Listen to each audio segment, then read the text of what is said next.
वंदे मातरम। कर्मचारी साथियों,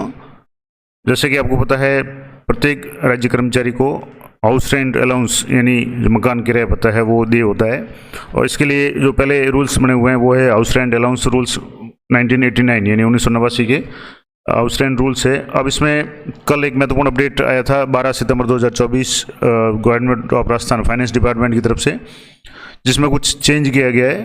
तो पहले तो मैं आपको बता दूं कि क्या चेंज हुआ है, इसके बाद में इसका क्या अर्थ होगा, पुराने आदेश क्या थे, मूल जो हाउस रेंट 89 का जो रूल्स है उसमें क्या आदेश है, और इसके अलावा सामान्य जो खास करके जो नए साथी है, नए नई सेवाएं हैं, उन्हें कई तरह की जिज्ञासा रहती है कि मकान किराया किस तरीके से मिलता है, किसको मिलता है। उसके संबंध में भी जो भी निर्देश है या राजस्थान सरकार के जो भी आदेश है उसको भी बताने का प्रयास करूंगा। तो थोड़ा सा वीडियो लंबा हो सकता है, लेकिन आपकी पूरी जानकारी के लिए कृपया वीडियो पूरा देखें। तो सबसे पहले तो बात करेंगे कल के आदेश की। ये आदेश है house rent allowance rules 2089 in the exercise of the powers conferred under the rules 42 of Rajasthan Service Rules. Governor is hereby pleased to make the following amendment in the House Rent Rules 89। यानी राज्यपाल महोदय ने कुछ change किया है house rent rules, और हालांकि राज्य सरकार ही करती है, लेकिन जो भी आदेश होता है वो राज्यपाल महोदय के नाम से होता है। अब इसमें क्या चेंज किया गया है, द एग्जिस्टिंग क्लॉज ए, जो वर्तमान में क्लॉज ए है रूल्स है, यानी 6 नंबर का जो नियम है मकान किराए से संबंधित, उसमें क्लॉज ए है, उसमें जो भी नोट दिए हुए 1 2 3 4, ये 1 2 3 4 है, ये सब्स्टिट्यूट किए गए हैं, इनको चेंज किया गया, इनको बदल दिया गया है। जो लेटेस्ट इसके बारे में क्या होगा, तो जो नियम 6 है, नियम 6 है regulation of house rent allowance in different circumstances, यानी विशेष परिस्थितियों में मकान किराया किस तरीके से होगा या मकान किराया का बताओ किस तरीके से दे होगा। अब इसमें जो ये क्लोज था ड्यूरिंग लीव, यानी लीव यानी अवकाश के दौरान या टेम्परेरी ट्रांसफ़र के दौरान मकान किराए के संबंध में क्या रूल था और उसमें क्या चेंज किया गया है। तो मैं दोनों आपको बता दूंगा ताकि आपको पता चल जाएगा कि क्या बदलाव हुआ है। अब इसमें पहला है कि a government servant shall be entitled to draw house rent allowance during leave और टेम्परेरी ट्रांसफ़र, यानी कोई भी कर्मचारी है जो सरकारी कर्मचारी, उसको हाउस रेंट या दिया जाएगा, किस दर से दिया जाएगा वो आगे बता दूँ। ड्यूरिंग लीव यानी अवकाश के दौरान या टेम्परेरी ट्रांसफर के दौरान एट द सेम रेट, यानी उसी दर से दिया जाएगा, which was drawing before proceeding on leave, यानी जब वो अवकाश पे गया उस समय उसको जो भी दे हाउस रेंट था वही दे हाउस रेंट है, वो अवकाश के दौरान या टेम्परेरी ट्रांसफर के दौरान मिलेगा। ये पहला पॉइंट हो गया। दूसरा इसका पॉइंट था लीव, यानी अवकाश का यहाँ क्या मतलब है, तो leave means total leaves of all kinds, यानी सभी प्रकार की जो अवकाश नॉट एक्सीडिंग 120 डेज, यानी जो 120 दिन से ज़्यादा नहीं हो, और द फर्स्ट 120 डेज यानी जो पहले 120 दिन है of the leave if the actual duration of the leave एक्सटेड that period, यानी अगर वास्तविक जो समय है अवकाश का वो अगर 120 दिन से ज़्यादा हो जाता है। And in the case of leave preparatory to retirement, यानी सेवानिवृत्ति के समय अगर लीव ली जाने वाली जो लीव है या प्रीवियस लीव है नॉट एक्सीडिंग 120 दिन, यानी जो 120 दिन से ज़्यादा नहीं ली गई हो, taken as leave prepare to retirement, यानी रिटायरमेंट से पहले ले ली हो, but does not include extraordinary, लेकिन उसमें कौन शामिल नहीं हो, एक्स्ट्रा ऑर्डिनरी लीव शामिल नहीं हो, यानी जो अवकाश विशेष जो अवकाश होता है एक्स्ट्रा ऑर्डिनरी लीव है वो शामिल नहीं हो, स्टडी लीव शामिल नहीं हो, और डिफ्यूज लीव या टर्मिनल लीव उसमें शामिल नहीं हो, whether running concurrently with the notice period or not, when the vacation और holidays are combined with leave, यानी जब वैकेशन या हॉलीडे को अवकाश के साथ में जोड़ दिया जाता है, the entire period of vacation और holidays and leave should be taken as one of spell of the leave, यानी वो अवकाश का ही एक भाग माना जाएगा, और लिमिट ऑफ 120 दिन है वो लिमिट है वो तब बढ़ जाएगी, यानी जब अवकाश लिया उसके साथ में कुछ और इस तरीके के लीव्स या हॉलीडेज वगैरह आते हैं या वैकेशन वगैरह आते हैं, तो उस की अवधि है वो extend to up to 180 days, तो वो 180 दिन है वो हो जाएगा। For the purpose of grant of allowance, यानी जो भी अलाउंस है हाउस रेंट अलाउंस के लिए उसकी जो सीमा है वो 120 दिन की बजाय 180 दिन, यानी 180 दिन वही मकान पट्टा किराया मिलेगा in case of grant of maternity leave, और खास करके जब मैटरनिटी लीव की बात है महिला कर्मचारियों के लिए, leave in continuation with other leave, यानी जब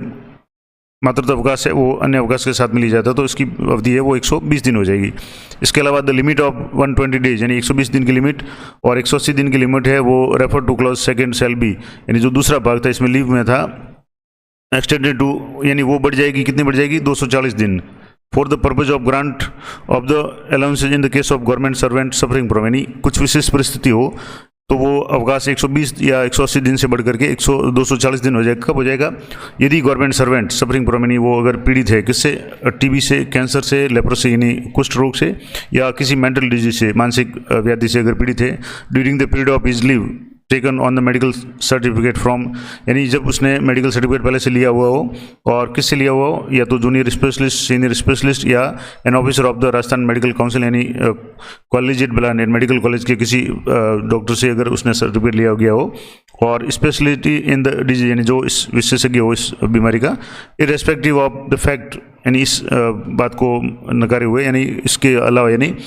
fact whether the leave is on medical certificate from very commencement of, या तो शुरू में ही लिया हो अवकाश या बाद में लिया उसके दौरान लिया हो, लेकिन अगर मेडिकल बेसिस पे कोई है तो उसको 240 दिन का है वो अवकाश दिया जाएगा। अब दूसरा जो पॉइंट था इसमें टेम्परेरी ट्रांसफर, तो टेम्परेरी ट्रांसफर का क्या मतलब होगा? Temporary transfer means a transfer to the duty in another station, यानी किसी दूसरे स्टेशन यानी इस स्थान पर व्यक्ति का transfer, which is expressed to be a for a period, यानी किस समय के लिए हो? नॉट एक्सीडिंग 4 मंथ्स, यानी जो 4 महीने से ज़्यादा नहीं हो। For purpose of this rule, यानी इस नियम के अनुसार, इंक्लूड्स डेपुटेशन, यानी इसमें डेपुटेशन शामिल है, subject to the limit of 4 months, 4 महीनों के लिए हो।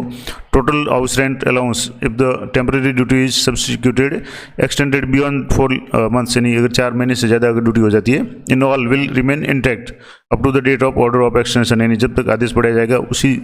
हिसाब से मिलेगा। मैं इसको आप और हिंदी में एकदम अच्छी तरह से और बता दूंगा। और इसके अलावा drawal of HRA during the period of leave in excess of first 120 और 180 दिन, यानी एचआरए जो 120 या 180 दिन की छुट्टी के लिए जो है on the ground other than medical ground, यानी अगर मेडिकल ग्राउंड के अलावा अगर किसी और ग्राउंड पे 120 या 180 दिन की अगर मेडिकल ली जाती है या मतलब छुट्टी ली जाती है, तो क्लॉज 3 में जो भी ऊपर जो दिया हुआ है, shall be subject to furnishing the certificate prescribed under annexure B, तो उनको एनेक्सर बी के तहत सर्टिफिकेट देना पड़ेगा। और ये आदेश this order shall come into force या इफेक्ट विद इमीडिएट इफेक्ट, नहीं ये तत्काल लागू है। अब इसको थोड़ा सा मैं आपको पहले तो ये बता दूं कि जो इसमें जो नियम दिया हुआ है हाउस रेंट अनाउंस रूल्स 89, तो ये 89 वाला रूल्स क्या है, तो ये मैं आपको पूरा तो मैं पूरी बुक बता देता हूँ, यहाँ से आप देखेंगे तो ये पूरी जो है राजस्थान मकान किराया भत्ता नियम, ये पूरी बुक है जो हरिचंद्र माथुर लोक प्रशासन संस्थान की तरफ से यहाँ से ये पब्लिश हुई है, तो बहुत ही इंपॉर्टेंट, जिसमें मकान किराया भत्ता के संबंध में सारे नियम आपको मिल जाएंगे। अब मैं यहाँ से आपको बता दूंगा कि जो अभी जिसकी बात हो रही थी, ये इसका प्राकथन वगैरह ये पूरी बुक है 24 पेज की है, जिसमें सिर्फ हाउस रेंट के संबंध में ही है कि हाउस रेंट या मकान किराया किसको मिलेगा, मूल वेतन क्या होगा, परिवार क्या होगा, कब अनुकीय नहीं है, कब दिया जाएगा, तो ये तो सारा हो गया। अब जो अपन बात कर रहे थे, मैं आपको बता दूं कि जो अब जैसे यहाँ कुछ सिटी का विभाजन भी किया हुआ है, जो वाई सिटी है और जेड सिटी है। सामान्य रूप से जो 5 सिटी है, बीकानेर, जयपुर, जोधपुर, कोटा और अजमेर, जो ये सिटी है वो वाई श्रेणी में आते हैं, बाकी सारे जो सिटी है वो जेड श्रेणी में आते हैं। अब इसमें भी किराए में आपके जैसे वाई में 5 लाख से ऊपर की जनसंख्या वाले जो शहर है, और इसमें भी जैसे 20% है और जेड वाले में 10% है, ये पहले था। अब मैं आपको और भी आगे बता दूंगा ये क्या रेट्स वगैरह है। अब जो बात कर रहे थे मेन, यहाँ आपको पूरी लिस्ट भी मिल जाएगी। और जो हम इम्पोर्टेंट बात कर रहे थे कि यहाँ से मैं आपको बता दूँ, ये 6 जो नियम 6 यहाँ से आप देखेंगे तो यहाँ जो चेंज किया हुआ है, the existing clause A of the rule 6, और जिसमें नोट दिया हुआ 1 2 3 4। अब यहाँ आप देखेंगे तो ये नियम 6 है, और जिसका टॉपिक है कतिपय विशेष परिस्थितियों में मकान किराए भत्ते का निर्धारण, और टॉपिक है ये टॉपिक है अवकाश या अस्थायी स्थानांतरण में। यहाँ जैसे आप देखेंगे क्लॉज ए, जिसमें 1 2 3 4 जो पॉइंट है, अब इसमें 1 2 3 4 पॉइंट है, यहाँ से 1 2 पॉइंट है, पहला पॉइंट, दूसरा, तीसरा और चौथा। अब इन पॉइंटों में थोड़ा सा बदलाव किया गया। ये जो है ये पहले का आदेश है, और अभी मैंने आपको बताया वो लेटेस्ट है। अब इसमें जैसे अवकाश में है कि पूर्व में मिलने वाली दर के अनुसार मिलता रहेगा। अब इसमें पहला जो था, इसमें जो पहला पॉइंट इसमें दिया हुआ है ए में, government servant shall be entitled to draw house rent, ये तो इसका यहाँ जो पहले आदेश था कि अवकाश से तात्पर्य सेवानिवृत्ति पूर्व अवकाश सहित समस्त प्रकार के अवकाश जो 120 दिन से अधिक नहीं हो, परंतु इसमें असाधारण अवकाश, अध्ययन अवकाश या अस्वीकृत अवकाश शामिल नहीं है। दूसरा इसमें है कि टीबी, कैंसर, कुष्ठ रोग, मानसिक रोग आदि के आधार पर दिए जाने वाले अवकाश के लिए सीमा 240 दिन होगी, ये पहले से ही है। और टिप्पणी 1 में यानी ये जो है भाग 1 है, इसमें संदर्भित 120 दिन की जो सीमा है उसको मातृत्व अवकाश की स्वीकृति के मामले में इस भत्ते के लिए 180 दिन बढ़ाया जाएगा। यानी अगर कोई महिला कर्मचारी और मातृत्व अवकाश पे है तो उसको 180 दिन तक वही किराया भत्ता या एचआरए मिलेगा। और चौथा इसका पॉइंट है अस्थायी स्थानांतरण, यानी इसमें जो भी दिया हुआ था ये चौथा पॉइंट था टेम्परेरी ट्रांसफर। अब टेम्परेरी ट्रांसफर के इस बारे में भी है, अस्थायी स्थानांतरण जो 4 माह से अधिक नहीं हो। यदि बाद में यह अवधि 4 माह से अधिक बढ़ाई जाती है तो 4 माह की सीमा को मानते हुए आदेश की दिनांक तक मिलता रहेगा। तो ये तो है मकान किराया भत्ता का जो 89 का नियम। अब इसके अलावा और भी कुछ नियम है, अगर आप जानना चाहें तो मैं अलग से वीडियो बना दूंगा कि कार्यकरण काल में स्थानांतरण से पूर्व अगर है तो किस तरीके से दिया होता है, और इसके अलावा पद स्थापन की प्रतीक्षा में एपीओ किया हुआ कोई कर्मचारी तो उसको किस तरीके से होगा, प्रशिक्षण पे है, निलंबन काल में किराया है वो किस तरीके से होगा। तो ये भी सारी इसमें है डिटेल्स में, अगर आपको आवश्यकता होगी तो मैं अलग से वीडियो बना दूंगा। तो अब बात करेंगे थोड़ा समय से जो भी अपॉइंटमेंट ये जो कल का आदेश है इसी को मैं आपको वापस हिंदी में समझा देता हूँ एक बार दोबारा। यहाँ से आप देखेंगे तो राजस्थान सेवा नियमों के नियम 42 के अंतर्गत प्रदत्त शक्तियों का प्रयोग करते हुए राज्यपाल महोदय द्वारा ये 89 का जो नियम इसमें संशोधन किया गया, और इसमें छठा जो पॉइंट था विभिन्न परिस्थितियों में गृह किराया भत्ते का विनियमन, इसमें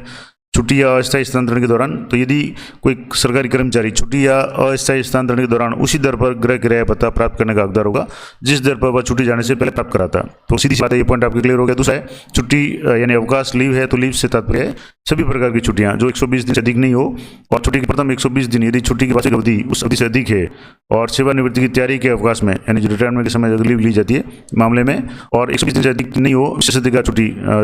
और इसके अलावा सेवानिवृत्ति तैयारी के लिए ली गई 120 दिन की छुट्टी जिसमें अतिरिक्त छुट्टी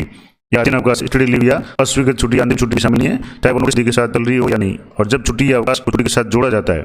तो छुट्टी या अवकाश और छुट्टी की पूरी अवधि को छुट्टी के दौरान एक दौर के रूप में लिया जाएगा, और अन्य छुट्टी के क्रम में मातृत्व अवकाश अगर है तो उस स्थिति में भत्ते को प्रदान करने के उद्देश्य से 120 दिन की सीमा को बढ़ा करके 180 दिन किया जाएगा। और अगर मेडिकल बेसिस पे किसी वरिष्ठ कनिष्ठ विशेषज्ञ या राजस्थान चिकित्सा महाविद्यालय शाखा की किसी अधिकारी से चिकित्सा प्रमाण पत्र के आधार पर छुट्टी ली जाती है जिसमें टीबी, कैंसर, कुष्ठ रोग या मानसिक रोग से पीड़ित अगर कोई व्यक्ति है तो उसको भी खंड 2 में जो दिया होता है निर्दिष्ट 120-180 दिन की सीमा को 240 दिन तक बढ़ाया जाएगा, और उसको 240 दिन वही एचआरए मिलेगा। और एक और पॉइंट इसमें है कि चाहे वह छुट्टी खंड 2 में वर्णित परिभाषित अन्य छुट्टी के प्रारंभ से ही चिकित्सा प्रमाण पत्र पर हो या उसी क्रम में हो। अस्थायी स्थानांतरण का मतलब है कि अन्य स्थान के लिए स्थानांतरण से जो 4 महीने से अधिक अवधि के लिए नहीं हो, और इसी नियम के प्रयोजन के लिए इसमें प्रतिनियुक्ति भी शामिल है यानी डेपुटेशन भी शामिल है, और 4 महीने की सीमा के अधीन रहते हुए कुल मकान है यदि अस्थायी ड्यूटी के बाद में 4 महीने से अधिक समय के लिए बढ़ा दी जाती है तो विस्तार के आदेश की तिथि तक वो बरकरार रहेगा, यानी एक्सटेंशन उसको मिल जाता है तो भी वही मकान किराया दिया होगा। और पांचवा जो पॉइंट था कि पहले 120 दिन से अधिक छुट्टी के दौरान मकान किराया भत्ता का आ रहे हैं, और खंड 3 में उल्लिखित चिकित्सा के आधार पर 180 दिन के लिए जो भी अवकाश है उसके लिए अनुलग्नक बी यानी जो एनेक्सर बी है उसमें निर्धारित प्रमाण पत्र प्रस्तुत करना पड़ेगा, और ये आदेश है वो होगा। ये तो मैंने आपको बताया। अब थोड़ी सी और जानकारी जो नए कर्मचारी है उनको मैं आपको बता दूं कि राजस्थान मकान किराया भत्ता 89 है, इसमें क्या क्या प्रावधान है। तो पहला है कि आउटस्टैंडिंग अलाउंस को प्राप्त करने के लिए कर्मचारी को शासन का प्रमाण पत्र देना होगा कि वह किराए की राशि पूर्ण या आंशिक भुगतान कर रहा है, यानी जब आप सर्विस में लगते हैं तो आपको मकान किराया भत्ते के लिए पहले आवेदन करना पड़ता है। दूसरा, सरकारी कर्मचारी जो अपने और अपने पति बच्चे माता पिता या हिंदू विभाजित अविभाजित परिवार हिंदू HUF है ना, हिंदू अविभाजित परिवार के स्वामित्व वाले घर में रहता हो तो उसे भी नियमानुसार आउटस्टैंडिंग अलाउंस मिलेगा, लेकिन उसे शासन का प्रमाण पत्र देना पड़ेगा कि वह आवश्यक हाउस या मेंटेनेंस खर्च का भुगतान करता है। इसके अलावा यदि पति पत्नी दोनों सरकारी सेवा में है और एक ही स्थान पर कार्यरत है और दोनों किराए के या अपने मकान में रहते हैं तो दोनों को हाउस रेंट मिलेगा। इसके अलावा हाउस रेंट मकान में रहने की तारीख से दिया होगा, लेकिन इसके लिए आवेदन मकान का किराया लेने की तारीख से 1 महीने के भीतर आपको जमा कराना पड़ेगा, अन्यथा हाउस रेंट आवेदन की तारीख से दिया होगा। तो ये सामान्य बात है। इसके अलावा अगर पोस्टिंग की जगह कर्मचारी खुद का करे और कर्मचारी किराए के मकान में रहता है तो किराए के मकान के हिसाब से उसे हाउस रेंट अलाउंस दिया होगा। वर्क चार्ज कर्मचारियों को हाउस रेंट अलाउंस 1 सितंबर 2008 से दिया होगा। और यदि कर्मचारी को राजस्थान से बाहर पता स्थापित होने पर सरकारी आवास अगर उपलब्ध नहीं कराया जाता है तो वो केंद्र सरकार या उस सरकार के नियमों के तहत जो भी हित होगा उससे प्राप्त करने का अधिकार होगा। अब हाउस रेंट मकान किराया पत्र किस तरीके से मिलता है तो कर्मचारी द्वारा सरकारी कर्मचारी को हाउस रेंट अलाउंस के प्रथम दावे के साथ प्रारूप बी यानी एनेक्सर बी में एक प्रमाण पत्र प्रस्तुत करना पड़ता है, और बाद में इसमें कोई अगर बदलाव होता है तो नया सर्टिफिकेट देना है, और चेंज नहीं होता तो एक बार ये काम आ जाएगा। इसके अलावा आरण वितरण अधिकारी यानी जो DDO है वो द्वारा जनवरी और जुलाई माह के वेतन में हाउस रेंट अलाउंस प्राप्त करने वाले कर्मचारी को शासकीय आवास उपलब्ध न होने के प्रमाण पत्र का उल्लेख है वो आरण संवितरण अधिकारी को करना होगा। सामान्य रूप से करते हैं, अगर नहीं करते हैं तो करना चाहिए। अब जो संशोधित जिसकी हाउस रेंट की दरें हैं मैंने आपको बताया था कि 2 तरह के शहर राजस्थान में बांटे गए, वाई श्रेणी और जेड श्रेणी। जेड श्रेणी में अन्य शहर है और वाई श्रेणी में बीकानेर, जयपुर, जोधपुर, कोटा और अजमेर 5 शहर है। अब यहाँ जैसे 16% था तो यहाँ 8% है। अब इसको बढ़ा करके अभी जैसे जब महंगाई बढ़ता है DA की रेट 25% से अधिक हो जाती है, तो अभी जैसे DA की रेट है वो 50% पहुँच गई है, तो 25 से अधिक होते ही यहाँ का जो है वो जेड श्रेणी का अभी 8 की बजाय 9% है और 16 की बजाय इसको 2% बढ़ गया। यानी यहाँ से जैसे अब 16 और 8 के स्थान पे 18, 16 की जगह 18 और 8 की जगह 9% अभी दिया गया है। और नियमानुसार नियम तो ये अभी डालने के लागू नहीं हुआ है। नियम तो ये है कि जब महंगाई 50% से अधिक हो जाएगा, तो हालांकि अभी 50 ही हुआ है, इसलिए थोड़ा सा मामला अटका हुआ है, लेकिन 50 से जैसे आगे बढ़ जाएगा तो इसको संशोधित करके 20% और 10% कर दिया जाएगा। यानी 16 की जगह पे 18 मिल रहा है, ये 20 हो जाएगा, और 8 की जगह पहले अभी 9 मिल रहा है, और 9 से अभी ये जैसे ही 50% क्रॉस कर लेगा डी, अब जैसे 50% मिल रहा है, आपको पता है अभी 50 रेट है, लेकिन 50 इसमें जो राजस्थान विद्युत विभाग का आदेश था, मैं पहले भी एक बार वीडियो में बताया था कि उसमें लिखा हुआ कि वैन क्रॉसेज 50%, तो अभी 50% को क्रॉस नहीं किया, 50% पहुंच गया है। हालांकि केंद्र सरकार ने 50 पहुंचते ही ये नियम अपडेट कर दिया, लेकिन राज्य सरकार ने अभी भी जो किराया है HRA है वो जेड श्रेणी के लिए 9% ही है। तो जैसे ही ये 50 क्रॉस हो जाएगा, अभी जैसे जुलाई, अगस्त, सितंबर में जो भी इसकी घोषणा हो जाएगी, उसके बाद से HRA जैसे बढ़ जाएगा, आपका HRA है वो 9% से लेकर के 10% हो जाएगा। और यहाँ जो वाई श्रेणी में जो भी 18% मिला था, वो अब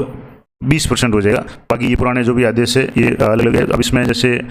ए श्रेणी में जयपुर है, कुछ ये तो पहले का था 2005 से 8 के बीच में, जिसमें ए श्रेणी में 15% मिलता था, बी श्रेणी में 15%, जिसमें जयपुर जो ये तो 5 हो गए वो आगे, सी श्रेणी में अन्य जो भी शहर उनमें 8% था, अविगत जो भी थे उसमें 5%। तो ये सारा चेंज हो गया। अब लेटेस्ट मैंने बता दिया कि लेटेस्ट यही है कि वाई और जेड 2 श्रेणी है, और अभी 9% और 18% मिला है, और जैसे ही 50 क्रॉस हो जाएगा, आपका जो डी है वो HRA है वो बढ़ जाएगा। तो ये थी महत्वपूर्ण जानकारी। तो मैंने पूरा डिटेल आपको बता दिया कि जो